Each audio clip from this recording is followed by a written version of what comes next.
সরকার মূল দাবি মেনে নেওয়ায় সব কর্মসূচি প্রত্যাহারের ঘোষণা দিয়েছেন বৈষম্য বিরোধী ছাত্র আন্দোলনের সমন্বয়করা।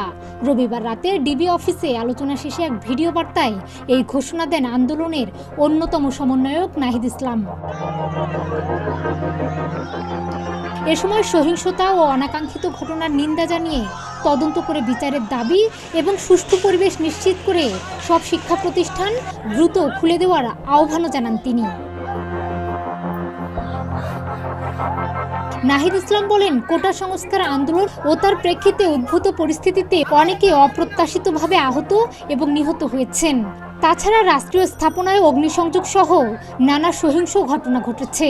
এ সকল ঘটনার তীব্র নিন্দা জানিয়ে সুষ্ঠু তদন্ত সাপেক্ষে দ্রুত বিচারের দাবি জানান। কোটা সংস্কার আন্দোলন ও তার প্রেক্ষিতে উদ্ভূত পরিস্থিতিতে অনেকে অপ্রত্যাশিতভাবে আহত এবং নিহত হয়েছে।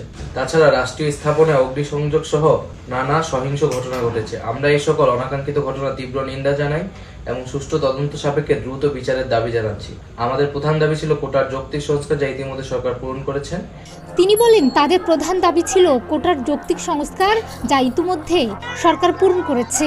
এখন শিক্ষার সুষ্ঠু পরিবেশ নিশ্চিত করার লক্ষ্যে দ্রুত শিক্ষা প্রতিষ্ঠান খুলে দেওয়ার জন্য সরকারের প্রতি জোর আহ্বান জানান তিনি। এখন শিক্ষার সুষ্ঠু পরিবেশ নিশ্চিত করার লক্ষ্যে দ্রুত শিক্ষা প্রতিষ্ঠান খুলে দেওয়ার জন্য সরকারের প্রতি জোর আহ্বান জানাই। আন্দোলনের অন্যতম এই সমন্বয়ক বলেন, সার্বিক স্বার্থে এই মুহূর্ত থেকে তাদের কর্মসূচি প্রত্যাহার করছেন। সার্বিক স্বার্থে আমরা এই মুহূর্তে থেকে আমাদের কর্মসূচি প্রত্যাহার করছি।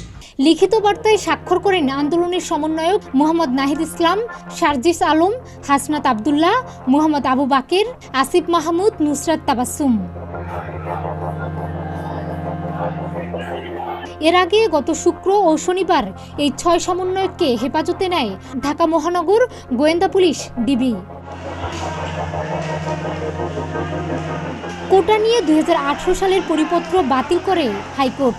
এরপর থেকেই কোটা সংস্কারের দাবিতে লাগাতার আন্দোলন শুরু করে শিক্ষার্থীরা। এরপর 15 জুলাই তা সংঘাতের রূপ নেয়।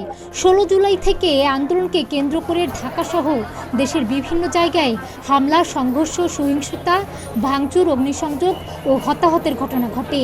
এরপর 21 জুলাই সরকারি চাকরিতে 93% মেধার ভিত্তিতে এবং 7% কোটার ভিত্তিতে নিয়োগ দিতে সরকারকে নির্দেশ দেন দেশের সর্বোচ্চ আদালত। ডেস্ক রিপোর্ট, প্রতিদিনের বাংলাদেশ।